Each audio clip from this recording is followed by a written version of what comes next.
I want to start this off by saying to Bob Jeruzal, my condolences about the loss of your brother.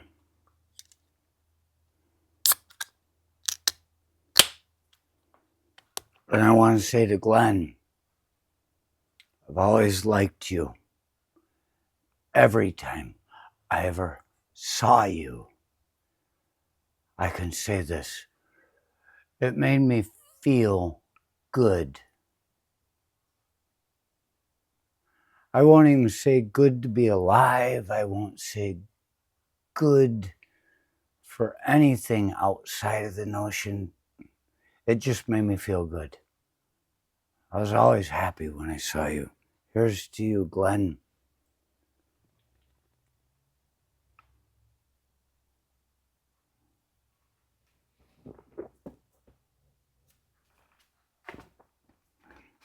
But I do have to start to follow my intro with the notion that this guy up here, you've seen him plenty of times. If you catch any of my shorts, he's in my shorts. That, I'm going to tell you about it. I'll take this out in a minute.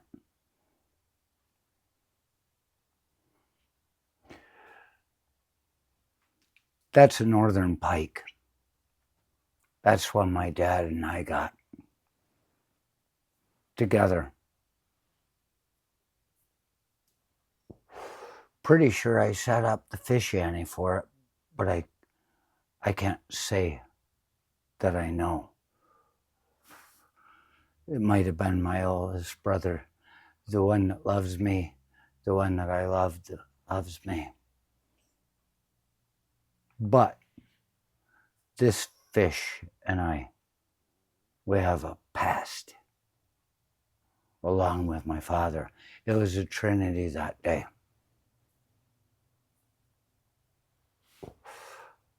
I will not go into the history of it. This is a northern pike caught ice fishing, not caught, speared.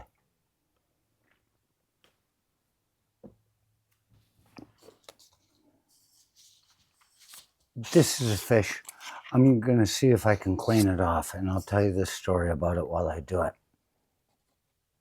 It's a happy fish. This was hanging in my father's garage, and my brother said, you can take it. I took it because it's got my dad's name and my name on it. And so I took it, and my dad has a thing. Well, I might as well show it to you before I even get started. My dad has a thing where every fish he catches, if he doesn't get it mounted, he's gonna cut its head off and screw it to a plaque and write down the weight and the length. He has his trophies. This is a northern pike. It's got teeth on its palate. It's got teeth on its tongue. And it's got teeth all around spiking up. And all the teeth on the inside of the mouth are directed to the throat.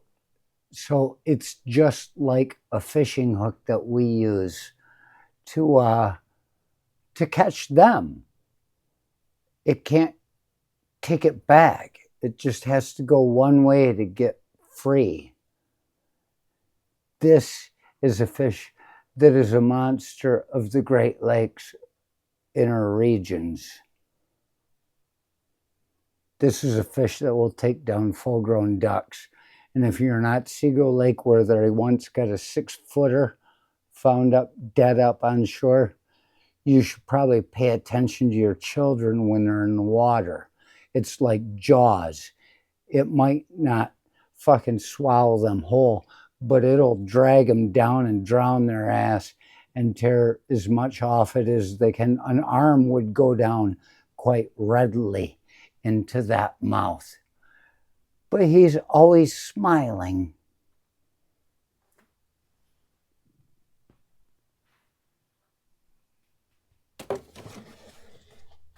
Oh.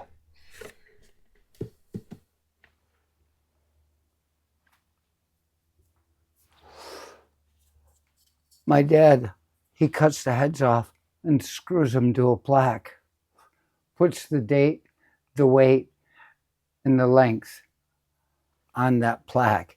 He's got them all over the damn place. You'd think you could sell them, but what are you going to do? He puts them on the plaque and then he shellacks them. A plaque and a shellac, and it's all done. And the thing is, it stays a good color, its own color, for the longest time. And as time goes by, you notice that thing's not the same color anymore. You're missing the green. The camo is gone. It's just berated. But I realize maybe it's because it's covered in dust.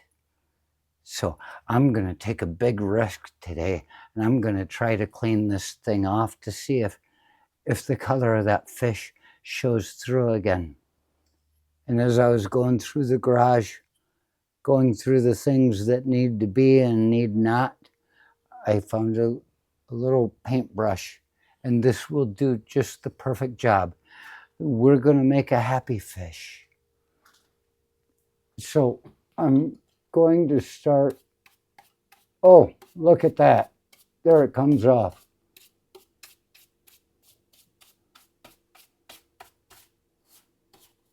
The thing about this fish, I was with my dad in the shanty that day, and he was sitting there, and we'd take turns smoking cigarettes.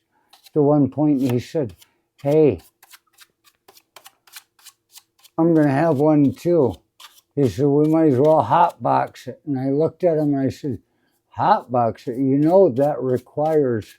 Well, see, look at that.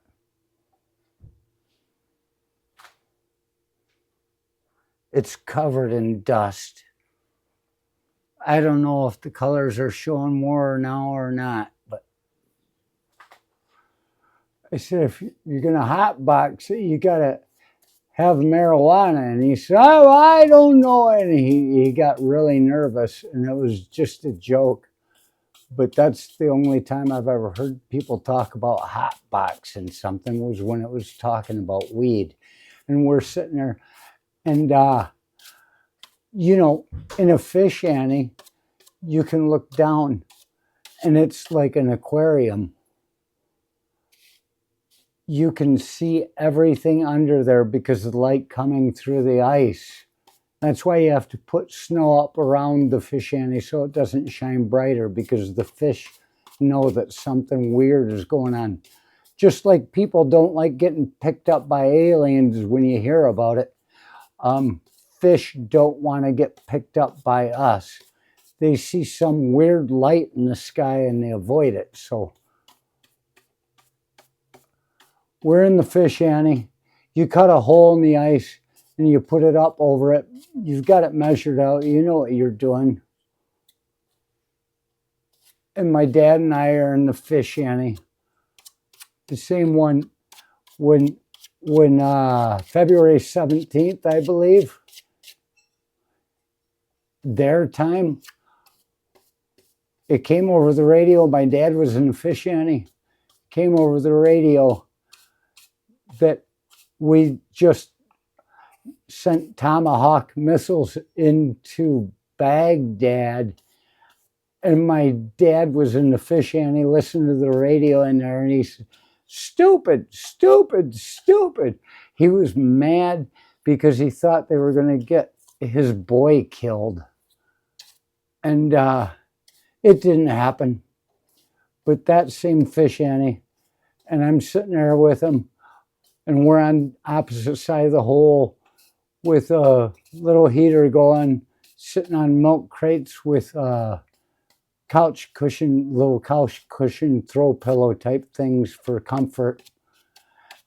And we're just hanging out and talking, really not even talking at this point. And I was watching the hole and coming up from under him. I said, oh my God, one's coming in. I said, one's coming in. And according to my dad, the way I hear him tell the story to people, because all his children are children in his stories, he says, oh gosh, Dad, there's one coming in and it's huge. He said, huge. And I did say it was huge. And he couldn't see it yet, but its head came into the sight like a shovel. The way he always described he wanted to see one. Came in like a shovel. And he grabbed his spear like Poseidon with a what do you call it? Trident. And he just, yeah, he nailed it down in there. And brought that fish up, and it's the second largest fish he's ever gotten. The one he got next, he did get mounted, but this is the biggest one with the head on a plaque. And it was hours from the start. And, well, it was hours in the end.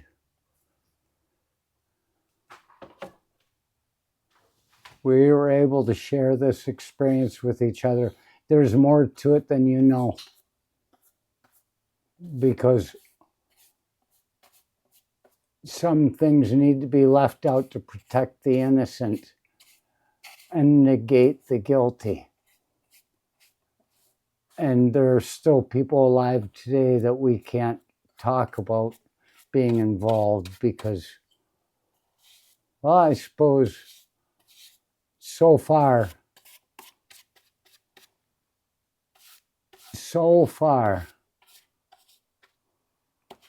the law still means something. This was a risk to me because I did not want to tear off any of the shellac or ruin it.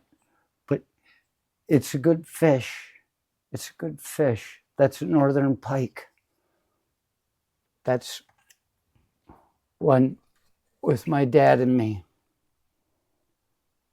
And he put my name on it.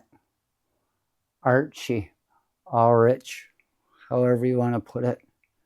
He put my name on it because it meant something, because I was with him. And that was a 44-inch northern pike out of A Lake in Otsego County, and it was 21 pounds. The next one he got was the one that's hanging on the wall. That's this one's brother. I know it. I recognize him. That one was 45 inches and 23 pounds, I believe. It needs to come home with me.